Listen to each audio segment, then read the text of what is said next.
नमस्कार दोस्तों, मैं हूं अंश और आज से हम स्टार्ट करने वाले हैं मॉड्यूल 2 जो कि एक बहुत बेसिक और आपको एक स्टेप ले जाएगा आगे की तरफ। इस कोर्स में आप जो भी पढ़ने वाले हो, जो भी आप पढ़ोगे, जो भी कॉन्सेप्ट मैं आपका बिल्डअप करूंगा, उन सबको आपको प्रैक्टिस करना है और आपको समझना भी है। तो उस सब के लिए जो चीज़ ज़रूरी है ना, जो एनवायरनमेंट सेटअप करना, एनवायरनमेंट मतलब जो भी आपको सामान लगेंगे, जो सॉफ्टवेयर लगेंगे, जो हार्डवेयर लगेंगे, जो सिस्टम लगेगा, जो दिमाग का माइंडसेट लगेगा ना, वो एक मैं आपका बनाना चाहता हूँ। यहाँ पे जो जो चीज़ आपको चाहिए वो मैं आप पर बताऊंगा इस मॉड्यूल में। और जो भी बेसिक्स हैं, सारे टर्म्स तो मैंने डिस्कस कर लिए, कुछ और भी टर्म्स है, कुछ मेन टॉपिक्स है जो मैं डिस्कस करने वाला हूँ पहले। और एकदम एकदम इम्प्लीमेंट, एकदम उसमें घुसने से पहले, हैकिंग के टर्म्स और टेक्निक्स समझने से पहले हमको ये चीज़ जानना ज़रूरी है। तो मॉड्यूल 1 में हमने हैकिंग के बारे में जाना था। मॉड्यूल 2 में हम लोग अपने आप को तैयार करेंगे हैकिंग करने के लिए, एथिकल हैकिंग। और मॉड्यूल 3 से हम लोग स्टार्ट करेंगे एक्चुअल इम्प्लीमेंटेशन और कॉन्सेप्ट बिल्ड करना। तो यहाँ से हम सबसे पहले सीखते हैं साइबर सिक्योरिटी के बेसिक्स के बारे में। साइबर सिक्योरिटी और एथिकल हैकिंग दोनों एक साथ चलते हैं लेकिन अलग अलग हैं। साइबर सिक्योरिटी एक ब्रॉड टर्म है, काफ़ी बड़ा है। एथिकल हैकिंग के एक पार्ट है उसका हम लोग। और ये भी पढ़ेंगे कि एथिकल हैकिंग और साइबर सिक्योरिटी में डिफरेंस क्या होता है, क्योंकि बहुत लोग कंफ्यूज होते हैं इसमें, बोलते हैं दोनों सेम है। नहीं, दोनों सेम नहीं है। मैं अलग अलग इसलिए बोलता हूँ क्योंकि उसका मीनिंग है ना अलग, तो इसीलिए बोलता हूँ मैं फालतू की ऐसी बात नहीं करता कि अलग अलग बोल दिया तो भाई एक है। नहीं, एक नहीं है, काफ़ी डिफरेंस है। और काफ़ी नहीं मतलब है डिफरेंस, हम बात करेंगे आगे चल के। अब यहाँ पर सबसे पहला जो टॉपिक है हमारा, लिमिटेशंस ऑफ साइबर सिक्योरिटी। तो यहाँ पर बात कर लेते हैं कि साइबर सिक्योरिटी हम लोग बहुत कुछ पढ़ते हैं इसमें, मतलब हमारा मोटिवेशन यही है कि हम लोग साइबर सिक्योरिटी में जाएंगे, लेकिन इसके जितने एडवांटेजेस हैं ना उतने इसके लिमिटेशंस भी हैं। और ऐसा नहीं है कि एकदम सही है ये, इसका कोई भी ऐसा ड्रॉबैक नहीं है। बहुत सारे इसके कमियां भी हैं जो हम लोग देख नहीं पाते, लेकिन कॉरपोरेट कंपनीज या गवर्नमेंट्स काफ़ी फेस करती हैं इसको। तो देखते हैं पहले लिमिटेशंस को कि क्या क्या कमियां हैं, क्या किन चीज़ों में ये काम नहीं करता। तो सबसे पहले कमियां जानने से पहले एडवांटेज जानना जरूरी है, क्योंकि एडवांटेज हम लोग ने अभी तक डिस्कस नहीं किया है, तो पहले वो देख लेते हैं थोड़ा। प्रोटेक्शन अगेंस्ट अनवांटेड सॉफ्टवेयर्स, मतलब आपको तो ये जाहिर सी बात है कि अनवांटेड सॉफ्टवेयर जैसे मालवेयर होते हैं, वायरस होते हैं, आपके सिस्टम में आ गया तो दुनिया भर की चीज़ें होने लगती हैं जो हमको नहीं चाहिए। पूरा सिस्टम एकदम बर्बाद हो जाता है, बहुत सारी फाइल्स बन जाती हैं, और क्या डेटा आपकी कहाँ जा रही है और कौन ले रहा है, फिर क्या कर सकता है वो उसके साथ, वो कोई पता नहीं चलता। एंटीवायरस लगाओ नहीं लगाओ फिर भी वायरस आते ही हैं, कितना बचोगे। तो साइबर सिक्योरिटी जितना पढ़ोगे ना उतना ज़्यादा आप सिक्योर रहोगे अनवांटेड सॉफ्टवेयर से जो आपको नहीं चाहिए। बहुत सारी एड्स भी आती हैं जो सामान आपको नहीं चाहिए, जानबूझ के क्लिक करवाती हैं, अलग अलग पेज में ले जाती हैं। कुछ वेबसाइट पे आप जाते हो जो पायरेटेड सॉफ्टवेयर बेच रही हैं, तो वो बहुत ऐड चलाती हैं, दुनिया भर के फालतू के EXE फाइल्स या सॉफ्टवेयर्स आपके पीसी में डाउनलोड हो जाएंगे, फिर उससे आपका पीसी हैक हो जाएगा। तो ऐसी सब साइट्स पे मत जाया करो यार जो पायरेसी वाला कंटेंट बेचती है। मेरे को पता है कि पायरेटेड कंटेंट बहुत चाहिए होता है आजकल लोगों को, लेकिन इन सब चीज़ों से भी दूर रहना पड़ता है। अब दूसरी चीज़ है प्राइवेसी। प्राइवेसी बहुत इंपॉर्टेंट है भाई। इंटीमेसी, जो हमारा पर्सनल स्पेस है, जो हमारी कॉन्फिडेंशियलिटी है, हमको अकेले रहना पसंद रहता है। आजकल की दुनिया में लोग अकेले बहुत रहते हैं। अकेले छोड़ो यार, अपने पार्टनर्स के साथ भी रह रहे हो, अपने परिवार के साथ भी रह रहे हो, तो अपने एक पर्सनल स्पेस है ना आपकी, अपना खुद का एक इन्वायरमेंट है। आप किसी और आदमी को जिसको आप नहीं जानते हो, जो स्ट्रेंजर है, वो आपके सामने न आए या उसको आपके बारे में कुछ पता ना चले। तो प्राइवेसी बहुत इंपॉर्टेंट चीज़ है यार। कुछ भी प्राइवेसी मतलब हमारी सबकी नीड है बेसिक, और डेटा आपकी जो भी है वो सारी सिक्योर रहती है इससे। और प्रिजर्विंग वैल्यूएबल रिसोर्सेज, आपके पास जो भी एसेट्स हैं और जितने भी पैसे, वैसे जितना बैंक अकाउंट पड़ा हुआ है आपका, एक साइबर अटैक होने से, आप फिशिंग का नाम जानते होंगे। छोटी सी फिशिंग, आपको कोई फ़ोन कॉल करता है, आपका कोई मेल करता है आपको, उसमें आप अगर उसके झांसे में आ गए, उसने आपसे आपका पिन निकलवा लिया बैंक अकाउंट का, या फिर OTP निकलवा लिया, आपका पासवर्ड निकलवा लिया, तो पूरा पैसा तो गया ना आपका। यही सारी चीज़ें तो बचाती हैं। साइबर सिक्योरिटी का अवेयरनेस नहीं होगा ना तो ये सब आप फिर भुगतोगे, इसलिए अवेयरनेस ज़रूरी है। करियर अपॉर्चुनिटीज़ बहुत ज़्यादा हैं टीनेजर्स में खासकर, या जो 20s में हैं, जो 25 ऐसे मतलब एज है उनकी, अभी जॉब करने की एज है, कॉलेज अभी स्टार्ट हुआ है, अभी छोड़ने वाले हो। इन सब लोगों के लिए करियर की बात करूँ तो बहुत ज़्यादा करियर है इसमें, हॉट टॉपिक है, मतलब ग्रो हो रहा है, बहुत जल्दी ग्रो हो रहा है ये फील्ड, और आगे चल के काफ़ी ग्रो होगा। तो करियर की बात मैंने पहले कर चुकी है, कितना ज़्यादा इसमें स्कोप है, कितना कंपटीशन भी है। कंपटीशन भी है यार इसमें, ऐसा नहीं है कि एकदम आपको जाओगे और जॉब मिल जाएगा, बहुत कंपटीशन है और मेहनत काफ़ी करनी पड़ती है। वैसे हर चीज़ में मेहनत करनी पड़ती है, ऐसा कुछ नहीं है फ्री में कोई कुछ नहीं मिलता किसी को, और फ्री में मिल रहा है और तो वो चोरी है। फिर नेक्स्ट चीज़ की बात करें तो साइबर स्पेस को जितना सेफ रखना है, जितना क्लीन रखना है, उतना हमको साइबर सिक्योरिटी का नॉलेज ही दे पाएगा। तो ये सारे मेन एडवांटेज हैं जिससे ये डिफाइन होता है फील्ड। अब बात करते हैं कि इसका लिमिटेशन क्या है। मतलब ऐसा नहीं है कि एकदम सही है, सब कुछ सही है, यहाँ पे बहुत सारी चीज़ें होती हैं जो देखनी पड़ती हैं हमको। सबसे पहला जो फैक्टर है वो है कॉस्ट, पैसा। कितना मतलब कितना कॉस्टली है ये, कितना महंगा है हमको सारी चीज़ें इंप्लीमेंट करना। साइबर सिक्योरिटी मतलब क्या, सिर्फ दिमाग को खोला नहीं रखना है, हमको सिस्टम्स को सिक्योर करना है। हमको वेबसाइट जो हमने बनाया है, जो सॉफ्टवेयर बनाए हैं, बड़े बड़े कंपनी के बारे में आप सोचो, उनके पॉइंट ऑफ व्यू से सोचो आप। जैसे गूगल है, गूगल के बहुत सारे डेटा सेंटर्स हैं दुनिया भर में फैले हुए हैं, और मतलब जैसे फॉर एग्जांपल ऑस्ट्रेलिया में है या अभी यूके में है, जहाँ भी होंगे वहाँ वहाँ अलग अलग जगह कितने सारे कंप्यूटर्स हैं, कितनी डेटा उन्होंने होल्ड की हुई है। तो छोटा सा एक एंट्री पॉइंट मिलता है अगर किसी को हैक करने का, पेनिट्रेट करने का, अगर वहाँ से हो भी जाता है तो किसको पता चलने वाला है। ये हमको पता है कि गूगल पता कर लेता है, लेकिन ऐसी कंपनीज भी होती है ना जहाँ इतना ज़्यादा कॉम्प्लेक्सिटी होता है ना, वहाँ पर कुछ पता नहीं चलता। तो एक सिस्टम एक छोटा सा एंट्री पॉइंट भी मिल रहा है आपको, जितना बड़ा सिस्टम बनाओगे उतना ज़्यादा चांस होगा आपका वल्नरेबिलिटी का, क्योंकि बहुत सारे एंट्री पॉइंट्स होंगे ना उसमें सिस्टम पे। तो एक छोटा सा एंट्री पॉइंट भी पूरा सिस्टम खराब कर सकता है। और पूरे सिस्टम्स को वापस लाने के लिए कितना कॉस्ट लगता है आपको, तो कितनी कॉस्टली मशीन्स लगाई हुई हैं आपने, कितना रैम, कितना बड़ा प्रोसेसर, कितने मशीन्स लगाए हुए हैं, कितना इंफ्रास्ट्रक्चर आपने कितना इन्वेस्ट किया है। अब ये सोच कर देखो, आईटी कंपनी करोड़ों इन्वेस्ट करती है अपने इंफ्रास्ट्रक्चर में, डेटा सेंटर्स को मैनेज करने के लिए, डेटा मैनेज करने के लिए और स्टोरेज स्पेस मैनेज करने के लिए। आजकल के जो क्लाउड कंप्यूटिंग के जो भी सॉफ्टवेयर सर्वर्स होते हैं उसमें तो और ज़्यादा पैसा लगता है। कितने लोग आप अगर खुद भी क्लाउड यूज़ कर चुके होगे या वर्चुअल सॉफ्टवेयर यूज़ कर रहे होगे, गूगल ड्राइव, जीमेल तो सबसे बेस्ट एग्जांपल है उसका।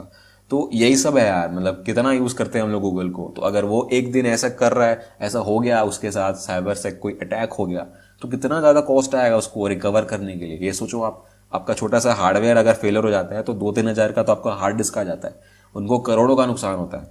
तो यही बात है, बहुत कॉस्टली है इम्प्लीमेंट करना, क्योंकि हमको फायरवॉल्स लगाने हैं, हमको एंटीवायरसेस के सॉफ्टवेयर्स लगाने, हमको इंफ्रास्ट्रक्चर ही चेंज करना पड़ता है कभी कभी, बहुत सारे केसेस में बहुत आउटडेटेड सॉफ्टवेयर्स को अपडेट करना पड़ता है, तो बहुत कॉस्टली होता है।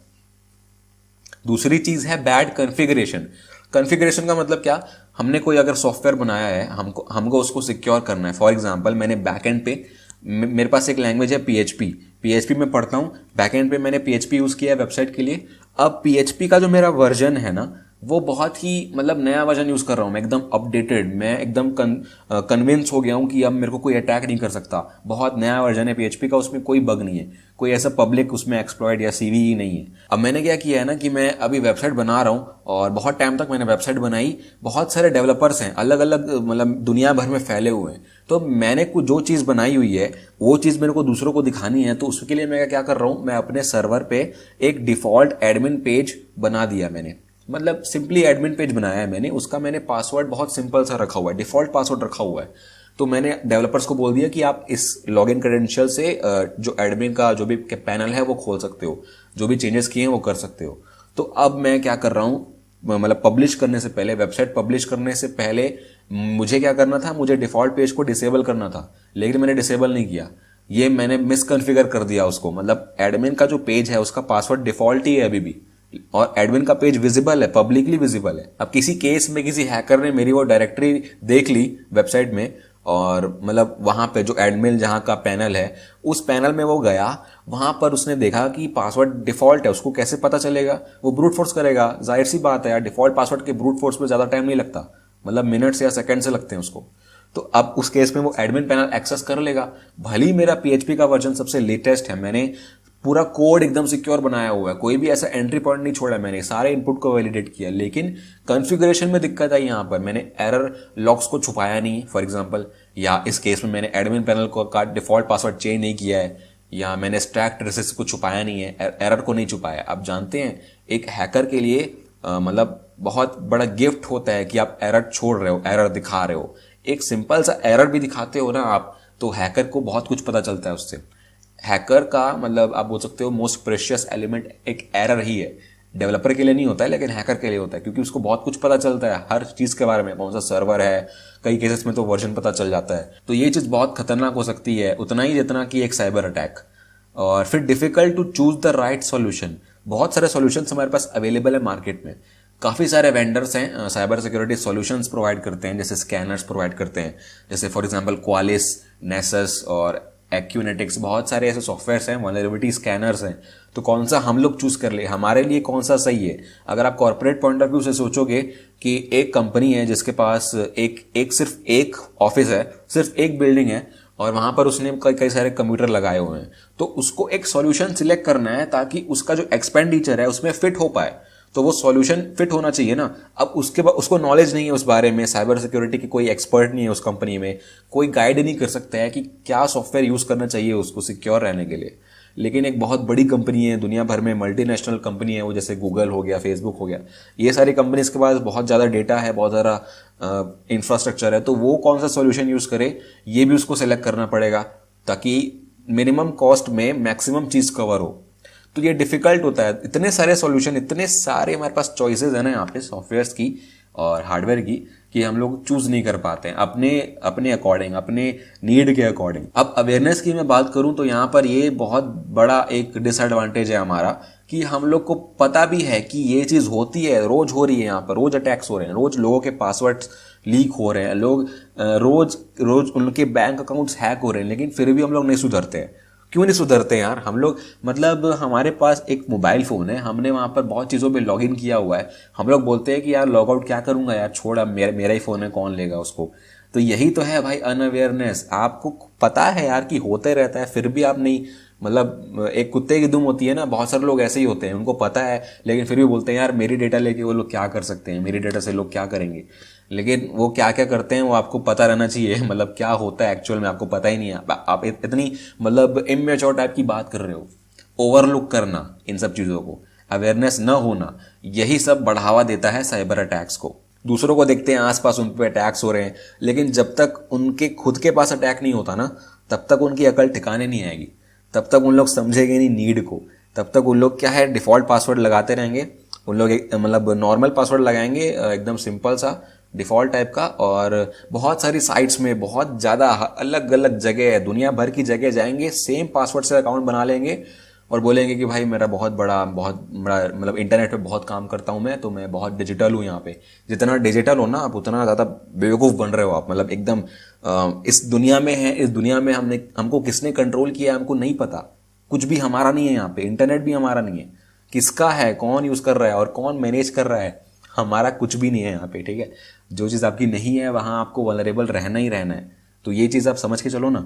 इतना सब जब हो जाता है, मतलब हम लोग एक प्लान बनाते हैं, उस प्लान को फिर इम्प्लीमेंट करते हैं, इम्प्लीमेंटेशन के बाद मैनेज करना पड़ता है, और कुछ गड़बड़ हो जाए तो फिर से उसको फिर से बनाओ, फिर से रिकवर करो सब। इन सब में इतना ज़्यादा हमारा ओवरहेड लगता है ना कि चीज़ें बहुत स्लो हो जाती हैं।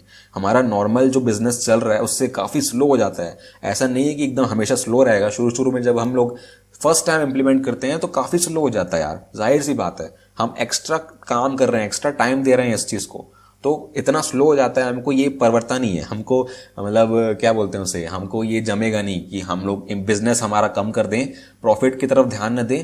ये तो हमारा ओवरहेड है ना, क्योंकि हम लोग प्रॉफिट से ज़्यादा हमारा फायदा होता है। इस चीज़ से क्या फ़ायदा है हमारा, इस चीज़ से तो हमारा सिर्फ सिक्योरिटी मिलेगी हमको, जो पहले भी मिल रही थी। तो लोग ये सोचते हैं, तो इसीलिए स्लो है। और कॉर्पोरेट में ये ज़्यादा इंप्लीमेंट करते नहीं है लोग, क्योंकि उनको लगता है भाई जो चल रहा है वो चलने देना, अब एक्स्ट्रा काम क्यों करना है जिससे हमको ज़्यादा फायदा नहीं होगा। वैसे भी हमको लोग हैक करके क्या करेंगे, सिर्फ ये स्टेटमेंट होता है लोगों का, और इसीलिए इम्प्लीमेंटेशन नहीं हो पाता है साइबर सिक्योरिटी का।